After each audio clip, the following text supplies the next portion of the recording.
क्या कभी गाने सुनते समय या फिर बहुत ज़्यादा ठंड लगते समय आपने अपने शरीर में कोई बदलाव महसूस किया है? चलिए छोड़िए, ये बताइए, क्या कभी आप आराम से बैठे हुए थे और आपको किसी ने आके डरा दिया? तब भी क्या आपने अपने शरीर में कुछ महसूस किया? एक चीज़ है जो इन सभी सिचुएशन में सेम है, पर क्या? आज हम उसी के बारे में जानेंगे।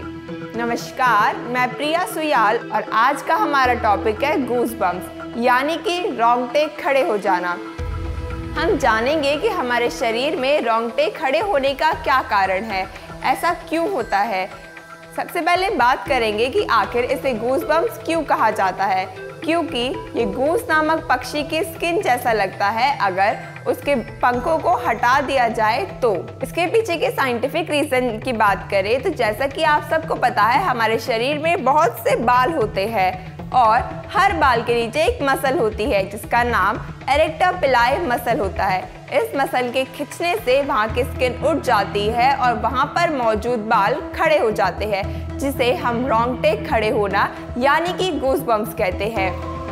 गूज़बम्प्स आना हमारे शरीर में एक नेचुरल प्रोसेस है जो कि अपने आप होती है और इस विशेष रिफ्लेक्स को पाइलोमोटर रिफ्लेक्स कहा जाता है, जो कि अक्सर फ्लाइट और फाइट के समय देखा जाता है।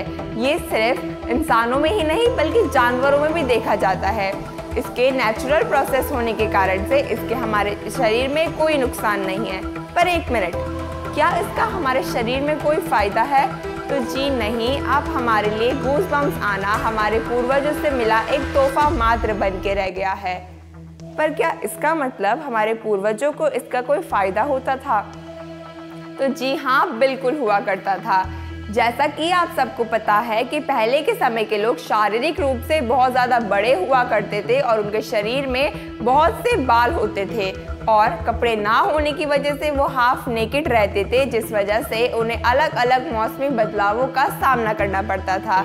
और ठंड के समय में जब उनकी एड्रेनल ग्लैंड सक्रिय हो जाती थी तो वो एड्रेनलिन नामक हार्मोन को रिलीज़ करती थी, जिसे स्ट्रेस हार्मोन भी कहते हैं, जो कि एरेक्टर पिलाई मसल को श्रिंक कर देती है या डेंस अप कर देती है और वहाँ की स्किन उठ जाती है और वहाँ के मौजूद बाल खड़े हो जाते थे, जिनके बीच में एयर ट्रैप हो जाती थी और शरीर के अंदर की हीट बाहर नहीं जाती थी और शरीर में गर्माहट बनी रहती थी। इसी प्रकार से जानवरों को गूज़बम्प्स आज भी ठंडे इलाके में गर्म रखने में मदद करते हैं।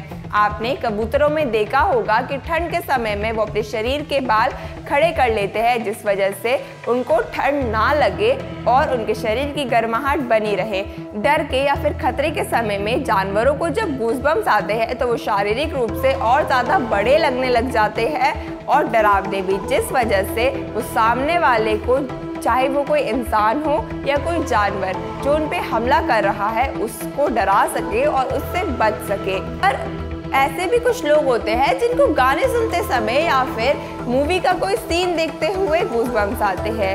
ऐसा क्यों? ये एक बहुत रेयर कंडीशन में होता है और ये बहुत ही कम लोगों के साथ होता है। इस कंडीशन को फिजन कहा जाता है।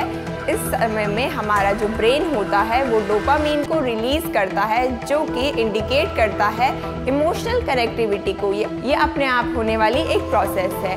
साइंस में हर एक चीज़ का एक साइंटिफिक नेम होता है और गूज़बम्प्स के साइंटिफिक नेम है क्यूटस इंसराइना, पाइलो इरेक्शन और हॉरिपिलेशन।